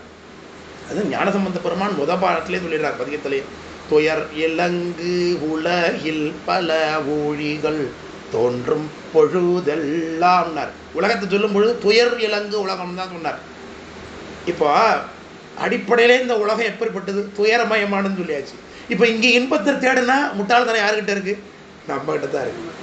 உப்பு, ஒரு பாக்கெட் உப்பு கொடுத்தாச்சு, இது ஏங்க இனிக்கலைன்னு கேட்டால் எப்படி இருக்கும்? அது உப்பு எப்படி இனிக்கும்? அதுபோல் இந்த உலகம் துன்பமயமானது அடிப்படையாக இருக்கும் பொழுது இதில் நான் இன்பத்தை தேடுனா இங்கே முட்டாள்தனம் நம்மகிட்ட தான் இருக்குன்னு தெரிஞ்சுக்க வேண்டும் முதல்ல. அப்போ இந்த உலகத்தை வர்ணிக்கிறதுக்கு உலகம் துன்பமயமானது, ஆனாலும் இதில் நம்ம இன்பத்தை தேடுகின்றோங்கிறதுக்கு அழகான ஒரு ஓமை சொல்கிறார் நம்முடைய ஞானசம்பந்த பெருமானார். செடிகள் நோயாக்கையம் பாம்பின் வாய் தேரை வாய் சிறு பறவை கடிகொள் பூந்தேன் சுவை தின்புறலாம் என்று கருதினாயே முடிகளால் வானவர் முன்பணிந்தன்பராய தும்முக்கண் அடிகள் ஆரூர் தொழுது உய்யலாம் மையல் உண்டு அஞ்சல் நெஞ்சேன்னு எடுத்தார். ஒரு பாம்பு, இந்த பாம்பு தவளையை பிடிச்சிட்டு இருக்கு. அந்த தவளை என்ன பண்ணுது? ஒரு சின்ன பூச்சியை தேனியை பிடிச்சிட்டு இருக்கு. இப்போ தேனியை பிடிச்சிட்டு இருந்து ஒரு தவளை, அது போய் பாம்பு பிடிச்சி போச்சுப்போம். இப்போ தேனி தவளை வாய்க்குள்ளே இருக்குது, அப்போது தவளை பாம்பு வாய்க்குள்ளே இருக்குது. தவளை வாயிலேருந்து தப்பிச்சாலும் பாம்பாயில் தப்பிக்க முடியாது. இப்போ தேனி அந்த அளவுக்கு ஒரு ஆபத்தில் இருக்கக்கூடிய தேனி பக்கத்தில் பூத்திருக்கக்கூடிய ஒரு பூவில் அழகான பூ பூத்திருக்கு, அதில் போய் தேன் எடுத்தால் நல்லா இருக்குமேன்னு நினைக்கிது. அப்படித்தான் நாமெல்லாம் இந்த உலகத்தில் வாழ்ந்து கொண்டு போகிறோங்கிற. அணுதினமும் துன்பமயமாக இந்த உலகத்தில் வாழ்க்கையில் ஒவ்வொரு நாளும் நம்ம மரணத்தை நோக்கி சென்று கொண்டிருக்கிறோம். அதை நம்ம என்றைக்காவது நினச்சி பார்க்குறோம் பாருங்கள். நம்ம பிறந்தநாள் கொண்டாடுறோம் எல்லாரும். இந்த பிறந்தநாள் கொண்டாட்டம் உள்ளபடி துக்ககரமான ஒரு நாள் அது. ஏன்? ஒரு ஆண்டை வாழ்க்கையில் எழுந்துட்டோம். சாமி கொடுத்த அந்த வாழ்க்கையில் ஒரு ஆண்டை எழுந்திருக்கிறோம், ஒன்றுமே உருப்படி இல்லாத எழுந்திருக்கிறோம். அது துக்கப்பயமான ஒரு வாழ்க்கை நாள் அது. அதை போய் நம்ம கொண்டாடுகின்றோம். பெரும்பற்ற புலியூரானை பேசாத நாளெல்லாம் பிறவானால என்ன? ஒத்ததறியான் உயிர் வாழ்வான் மற்றெல்லாம் செத்தார் உழைக்கப்படும்னார். சிவபெருமான் தான் கடவுள், அவனை சென்று அடையாது இந்த உலகத்தில் உயிர் வாழுகிறது, அவன் தான் நித்திய பொருள் என்று உலகத்தில் வாழ்கின்ற தெரியாத உயிரெல்லாம் செத்ததுக்கு சமம் என்று திருக்குறளே இதை பேசுகிறது. அரிசனம் பூசி மாலை தொங்க என்ன சித்தியார்ல பெரியவர் பேச்சுமின்றி கிடைத்ததால் புணத்தினோடு ஒப்பாருனார். அதையும் அப்படியெல்லாம் நாம் இருந்து கொண்டு இந்த உலகத்தில் சுவாமி சிந்தனை இல்லாமல் என்னமோ இன்பத்தை எதிர்பார்த்து கொண்டிருக்கிறோம். ஆனால் இதே வரிச்சு இந்த ஓமிய மகாபாரத்தையும் ஒரு இடத்துல ஒரு கதையில் ஒருத்தன் ஒரு கிளையில் பிடிச்சி தொங்கிட்டு இருப்பான். அந்த மலை அந்த கிளையினுடைய ஒரு பகுதியை ஒரு வெள்ளை எலியும் ஒரு கருப்பு எலியும் அரிச்சிக்கிட்டு இருக்கும். அதுக்கு கீழே பார்த்திங்கன்னா கீழே ஒரு மடு ஒரு குளம், அந்த குளத்தில் ஒரு முதல்ல வாயை பிளந்துட்டு இருக்கும். அந்த நேரத்துக்கு அவன் இப்போ கொஞ்ச நேரத்தில் அந்த கிளையை எலி அரிச்சிருச்சுனாக்க கிளை விழுந்துற போகுது, இவன் கீழே முதல்ல வாயில் மாட்ட போகிறான். ஆனால் இது ரெண்டுத்தையும் மறந்துட்டு இவன் அங்கே பக்கத்தில் இருக்க தேன் கூட்டிலேருந்து தேன் சுட்டுது, அதை குடிக்கலான்னு நினைக்கிறான் அந்த ஆபத்து நேரத்துலையும் அப்படின்னு ஒரு உதாரணம். இந்த உபயம் தான் சாமி ஞானசம்பந்தம் இப்படி காமிக்கிறாங்க. அந்த கருப்பு இலையும் வெள்ளை இலையும் இரவும் பகலுமாக நம்முடைய வாழ்க்கை கடந்து கொண்டே இருக்கிறது. நம்ம எடுத்து வந்த நோக்கம் வந்த வேலையை விட்டு வந்த காலை பிடிச்சிட்டு இருக்கோம். நம்ம எல்லாம் திடீர்னு சாமி என்னைக்கு எவனை அனுப்புவான்னு தெரியாது. இது அழகா இந்த மடித்தாடு மடிமிக்க நன்றியே மனனே நீ வாழும் நாளில் தடுத்துன்னார். சந்தோஷமாக வாழலாம்னு நினைக்கிறேன்னு எவன் அனுப்பி விட்றாரு சாமி, முடிஞ்சு வச்சு வாழ்க்கை அவ்வளோதான். மடனே நீ வாழும் நாளில் தடுத்தாட்டி அப்படிம்பார். அப்போது இந்த வாழ்க்கை நிரந்தரமானது என்று நினைத்து கொண்டு நாம் என்னையோ நினைக்கிறோம். உறவுகளுக்காக சிவபெருமான பதியை விட்டுட்டு என்னென்னமோ வாழ்க்கை வாழ்ந்து கொண்டிருக்கிறோம். ஆனால் இவங்க யாரும் நமக்காக வர மாட்டாங்க. நானாக உங்களை செய்ய சொன்னேன் அப்படின்றவங்க ஒரே வார்த்தையில் முடிஞ்சு போச்சு. நம்ம கொடுக்கக்கூடிய எல்லாவற்றையும் நம்மளுடைய சுவாமிக்காக நம்ம செய்யக்கூடிய நிலைகளை எல்லாம் விட்டுட்டு குடும்பத்துக்காக சில செய்வோம். ஆனால் குடும்பம் என்ன சொல்லும், நம்மளால் ஏற்படக்கூடிய அனுபவத்தெல்லாம் அனுபவித்து கொண்டு நானாக உங்களை செய்ய சொன்னேன், நீங்கள் இல்லைன்னா என்னால் வாழ முடியாதுன்னு நினச்சிக்கிட்டீங்களான்னு ஒரே வார்த்தை சொல்லிடுவாங்க. அதை தான் சொல்கிறாங்க இப்போவே, எத்தாயர் எத்தந்தை எச்சுற்றத்தார் எம்மாடே சும்மாடாம் ஏவர் நல்லார் செத்தால் வந்து உதவுவார் ஒருவர் இல்லை சிறுவிரகால் தீமூட்டி செல்லா நிற்பார் சித்தாய வேடத்தான் நீடு பொன்னி திரு ஆனைக்காவுடைய செல்வா என் அத்தா உன் அல்லல் கண்டம் கண்டு அடியேன் என் செய்யன்னேன்னு அப்பரசாமி எடுத்து காமிச்சார். தந்தை யார், தாய் யார், தாரமார் புத்திரரார் தாம் தாமாரே வந்தவாறு எங்கனே போமாறு மாயமாம் இதற்கு ஏதும் மகிழ வேண்டா சிந்தையீர் உமக்கு ஒன்று சொல்ல கேள்மீன் திகழ்முடியும் வாளரவும் திளைக்கும் ஜென்னி எந்தையார் திருநாமம் நமச்சிவாய என்று எழுவார்க்கு இருவு சும்பில் இருக்கலாம்னு இதெல்லாம் காட்டுறாங்க. அப்போ என்ன சொல்ல வராங்க, இந்த உலகம் பொய், இந்த உறவுகள் பொய், இதெல்லாம் நித்தியம் இல்லைன்னு புரிஞ்சுக்கோ அப்படின்னு தான் சொல்கிறேன். அதுக்காக எல்லாத்தையும் விட்டுட்டு இன்றைக்கே காவி இட்டு போகணும்னு சொல்லலை. அரைநாத பெருமான் காவி உடுத்தும் தாழ் சடை வைத்தும் காடுகள் புக்கும் திரியாதே என்று சொல்லிட்டார். காவி கொட்டின அவசியம் கிடையாது. துறவியார்க்கு அல்லது துக்கம் நீங்காது என தூங்கினாயே அரவன் ஆரூறு தொழுது உய்யலாம் மையல் கொண்டு அஞ்சல் நெஞ்சே ஞானசம்பந்தர். அப்போது துறவியாகணும்னு அவசியம் இல்லை, மனசில் இருக்கணும். இந்த உறவுகள்லாம் உலகம் என்னைக்கு வேணாலும் சுவாமி கொடுத்தார், என்னைக்கு வேணாலும் எடுத்துருவார், இதெல்லாம் அனித்தியம் என்று நாம் பயிற்சி பண்ண அதை தான் சொன்னார். புறாத்துணை தேர்த்து என பாசம் உருவ அப்படின்னு சொல்லுகிறார். அதை வானே முதல் கலையின் நிறைவுக்கு வந்தாச்சு, சொற்பொழிவோட நிறைவுக்கு வந்திருக்கிறோம். நிற்குணனாய் நின்மலனாய் நித்திய ஆனந்தனாய் தற்பரமாய் நின்ற தனி முதல்வன் சுவாமி கூடவே தான் இருக்காரு. அதை தொடக்கத்துன்னு சொல்லிட்டு இருக்கேன். எப்போ வருவான், அற்புதம் போல் ஆனா அறிவாய் அளவிறந்து தோன்றானோ, தோன்ற மாட்டானா எப்ப, வானே முதல் கலையின் வந்து, வான் முதலாகிய இந்த உலகம், இந்த உறவு, முதல்னா மாயை குறிக்கும், மாயா காரியமாகிய இந்த உலகம், இந்த மாயா காரியமாகிய உறவுகள் உலகம், இந்த பந்தம் பாசம் இதெல்லாம் நீ என்றைக்கு பொய் என்று நம்ப தொடங்குகின்றாயோ அன்றைக்கு சுவாமி தானாகவே தரிசனம் கொடுப்பார். எங்க, அறிவுல. அதை தான் சொல்லுகிறார், எண்ணில் உன்னை காண எனக்கு வரம். அதுதான் இந்த கந்த ஒரு கவசத்தில் சொன்னாங்க. அதுதான் ஆனா அறிவாய் அளவிறந்து தோன்றானோ. சாமி எங்கேயோ கோயிலில் இருக்கார், எங்கேயோ சூரசம்காரம் நடக்கு, சாமி புறப்பாடாகுது, அதெல்லாம் கிடையாது. உயிரிலே தான் இருக்கான் சுவாமி, கூடவே இருக்கான், உயிர் புயிராக இருக்கான். எப்படி தெரிஞ்சுக்கிறது, கூடவே இருக்கிற பாசத்தை நீக்கினா அது போயே போகும், சாமியே தெரிவார். இப்போ அதுக்கு வழி சொல்கிறார் பாருங்க அருணகிரிநாத பெருமான். தடுங்கோல் மனத்தை விடுங்கோல் நகர்தான். மனத்தை விடுங்க, மனங்கிறது உலக வாழ்க்கை. தடுங்கோல் மனத்தை விடுங்கோல் வெகுளியே. கோபத்தை விடணும் அடிப்படையில். ஏன் கோபம் வருது முதல்ல, அறியாமை தான் கோபத்துக்கு காரணம், ஆணவமலம் தான் கோபத்துக்கு காரணம். இப்போ நமக்கு யாரோ நமக்கு நெருக்க மனைவி மேலே கோவப்படுறோம், பிள்ளைங்க மேலே கோவப்படுறோம், எல்லார் மேலேயும் கோவப்படுறோம். ஏன்? அவர்கள் கொடுக்கக்கூடிய நமக்கு செய்யக்கூடிய அந்த நமக்கு டென்ஷன் ஆகிறது மாதிரி ஒரு விஷயம் நடக்குதுன்னா கோவம் வருது நமக்கு. அது ஏன் நமக்கு வருது? நம்முடைய கண்ம அனுபவம் அப்படின்னு நம்ம நினச்சோன்னா நமக்கு கோவம் வராது. நம்ம என்ன நினைக்கிறோம், இது நம்முடைய கண்மம், சாமி தான் கொடுக்குறார் அப்படிங்கிறத புத்தி எழுந்து விட்டு அவங்க மேலே போய் அதை ஏற்றி கோவப்படுறோம்.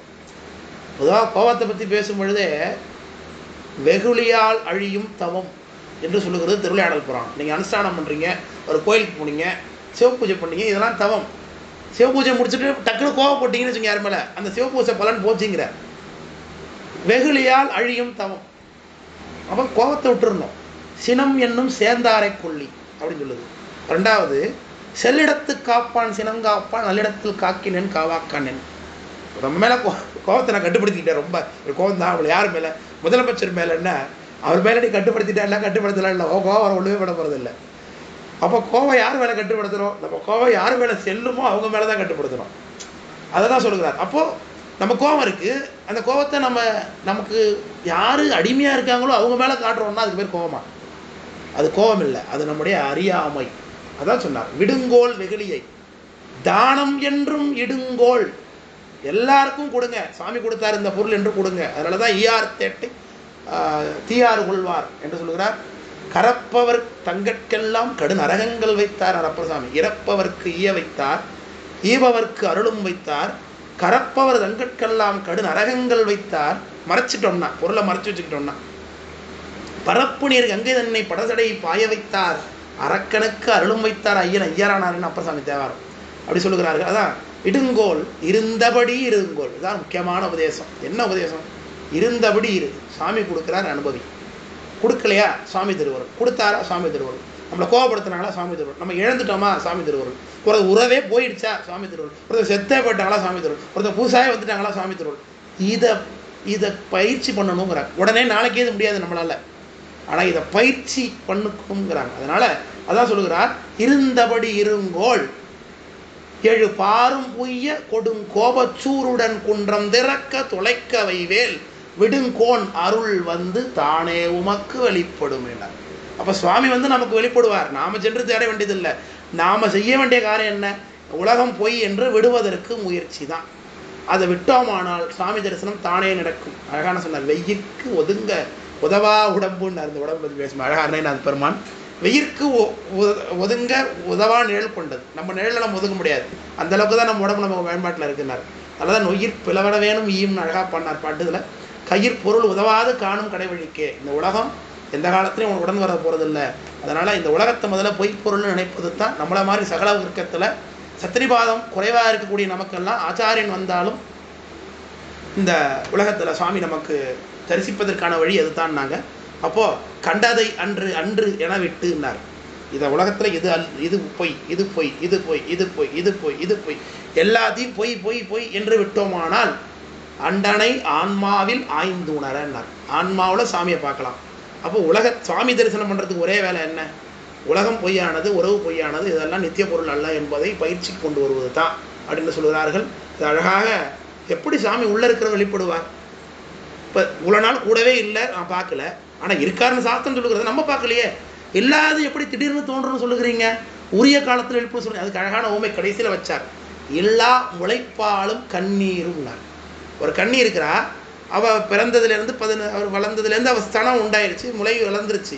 ஆனால் உரிய காலத்தில் தான் அது பால் வெளிப்படும். அதில் அவள் உடம்புல அது வரைக்கும் இல்லாத பால் உரிய காலத்தில் தாயான பொண்ணு வெளிப்படுத்துங்க இல்லையா? அதே மாதிரி சுவாமியும் கூடவே இருந்தாலும் இல்லாது போல இருக்கிறவர் உரிய காலத்தில் வெளிப்படுவார் என்பதைத்தான் எல்லா முளைப்பாலும் கண்ணீரும். கண்ணீர் நம்ம கண்ணில் இருக்கானா பார்க்க தெரியாது, ஆனால் உரிய காலத்தில் கண்ணீர் வெளிப்படுவது போல சுவாமி உரிய நேரத்தில் தோன்றுவார் என்பதைத்தான் இந்த எண்ணில் உன்னை காண எனக்கு வரமருள் செய்வார். இப்போ வரமருள் அப்படின்னு என்ன அர்த்தம்? சாமிகிட்ட தான் அதை கேட்கணும். இந்த உலகம் பொய்ங்கிறதுக்கு எனக்கு ஞானத்தை கொடு, என் கூட இருந்து அதை வழி நடத்து சாமி, என் கூடவே இரு, இந்த பொய் நித்தியம். இப்போ நம்ம என்ன பண்ணுவோம்? நம்மெல்லாம் வருத்தப்படுவோம், அது இல்லையே இது இல்லையேன்னு. அந்த நம்ம மற்றவங்களுக்கும் நமக்கு என்ன ஆகுது, ஹீல் ஆகிற டைம் கொஞ்சம் குறைஞ்சிரும், அவ்வளோதான். இப்போ கொஞ்சம் முன்னாடி இருக்கும், அவ்வளோதான். மற்றவங்க ஒரு 10 நாளைக்கு எழுதாங்கன்னா நம்ம ஒரு நாளைக்கு எழுதுவோம், 10 நாளைக்கு சிரித்தாங்கன்னா நம்ம ஒரு நாளைக்கு தான் சிரிப்போம். இதுதான் மற்றவங்களுக்கும் அந்த படிநிலையில் இருக்கிறவங்களும் வித்தியாசம். அப்போ சுவாமி அதை ஹீல் பண்ணுற டைமிங், அதை எனக்கு சீக்கிரமாக்கு, இந்த உலகம் பொய்ங்கிறத நம்ப வை, அந்த ஞானத்தை கொடு என்று சுவாமிகிட்ட பிரார்த்தனை பண்ண வேணும். அதைத்தான் வரம் அருள் செய்வா என்று கேட்டாங்க. அப்போ உயிர் கூடவே இருக்கிறது, அதை பற்றி முதல்ல சொன்னேன். எண்ணில் உன்னை கூடவே இருக்கிற சுவாமியை பார்க்கறதுல பிரச்சனை, காண்பதில் என்ன பிரச்சனை? உயிருக்கு கூட ஆணவமலம். காண வைக்கிறவர் குருநாதர். ஆனாலும் குருநாதர் வந்தாலும் காணாமல் இருக்கிற நமக்கெல்லாம் என்ன தடை? உலகத்தை பிடித்து கொண்டு இருப்பது. வந்த வேலையை விட்டுட்டு பந்தக்காலை பிடிச்சிட்டு இருக்கிறோம். நம்ம எல்லாம் வந்த வேலை திருவடியை அடைய வேண்டும் என்பது தான். இந்த உடம்பை ஏன் சுவாமி கொடுத்தார்? சுவாமி பகல் விளக்கு, இருள் விளக்குன்னு இந்த உலகத்துக்கு பேர். விடிவாம் அளவும் விளக்கணையமாயை வடிவாதி கண்மத்து வந்து என்ன சாஸ்திரத்தை பேசுகிறது. இருட்டில் இருக்கக்கூடிய உயிருக்கு திடீர்னு கையில் கொடுத்துற டார்ச் மாதிரி தான் இந்த உடம்பும் இந்த உலகமும். கேவல நிலையில் அறிவற்று நிற்கக்கூடிய அந்த உயிருக்கு தன்னை காண்பிப்பதற்காக சுவாமி கொடுத்த கருவி இந்த உடம்பும் இந்த உலகமும், இந்த உறவுகளும் பந்தமும் பாசமும். ஆனால் நாம் சுவாமி வந்ததுக்கு பிறகு இதையே நித்திய பொருள்னு பிடிச்சிக்கிட்டு இருக்கிறோன்னா அது பகல் விளக்கின் மாய்ந்திடன்னார். அது உபயோகமற்றதாக போகும். இருட்டில் இருக்கக்கூடிய வெளிச்சம் லைட்டு போட்டுருவோம் இரவில், காலைல சூரிய உதிச்சதுக்கு பிறகும் அதை போட்டு வச்சோன்னா பயனற்று போகும். தேவையில்லாமல் அது நேர செலவு, காசு அப்படிலாம் போகுது பாருங்கள். அது மாதிரி தான். அது மாதிரி நாம் சுவாமி இருக்காருன்னு தெரிஞ்சுக்கிட்டதுக்கு பிறகு என்ன பண்ணணும்? நித்திய பொருள் சுவாமி தான் நினைக்கணும். அது இன்றைக்கே உறவுகளை விட்டுட்டு துறவியாக ஆக முடியாது. எப்படி இருக்கணும்? ஓடும் புளியம்பழமும் போல அப்படின்னாரு. புளியம்பழமும் அதுக்கு அதோடைய ஓடும் ஒரே கனெக்ஷனில் தான் இருக்குது. ஆனால் ரெண்டும் ஒட்டாமலும் ஒட்டியும் இருக்குது. அவங்களே இந்த உறவுகளோட ஒட்டியும் இருக்கணும், குடும்பத்தோடு வாழணும். ஆனாலும் இது சுவாமி என்னைக்கு வேணாலும் கொடுப்பார், என்னைக்கு வேணாலும் எடுப்பார் என்கின்ற புத்தியை படுத்தி கொண்டு நாம் இந்த உலகத்தில் வாழ பழகி பயிற்சி பண்ணோமானால் நிச்சயமாக ஒரு நாள் சுவாமி தரிசனமாவார் என்பதை தான் அரைநாத பெருமான் இந்த பாட்டில் அழகாக சொன்னாங்க. கொடுங்கோபச் சூருடன் குன்றன் திறக்க துளைக்க வைவேல் விடுங்கோன் அருள் வந்து தானே உமக்கு வெளிப்படுமே என்று சுவாமி தரிசனமாவார் உயிரிடத்த என்று இந்த அற்புதமான வாய்ப்பை கொடுத்த அடியனுக்கு ஆனந்த் முதலான நிர்வாகிகளுக்கு, ஸ்ரீராம் காஷ்யப், அப்புறம் அன்பர்கள் கேட்டு இது எவ்வளோ நிறைய விஷயம் இன்றைக்கி பேசியிருக்கேன். எவ்வளோ உள்ளே போய் சேருன்னு தெரியல. அடியன் ரெக்கார்டும் பண்ணியிருக்கேன். அந்த ஆடியோ நான் ஷேர் பண்ணுறேன். திரும்ப கேட்டிங்கன்னா உங்களுக்கு நிறையா இதில் உபயோகப்படலாம். இதனால் ஏதாவது 1, 2 இதில் உங்களுடைய உள்ளத்தை சென்று அடைந்ததுன்னா அது அடியனுடைய குருநாத 27வது மகாசன்னிதானம் அவங்களுடைய கருணையும் இதில் நடராஜாவுடைய கருணையும் தான். ஏதாவது பிழை இருந்ததுன்னா அது அடியனுடைய பொறுப்பு என்று சொல்லி வாய்ப்பளித்த நண்பர்களுக்கு நன்றி தெரிவித்து ஆனந்தகிட்ட அமர்வு ஒப்படைக்கிறேன். பூர்த்தி எல்லாம் வாழி எங்கள் மோனகுழு வாழியர் வார்த்தை என்று வாழி அன்பர் வாழி பராவரமே திருச்சிட்டம்பலம்.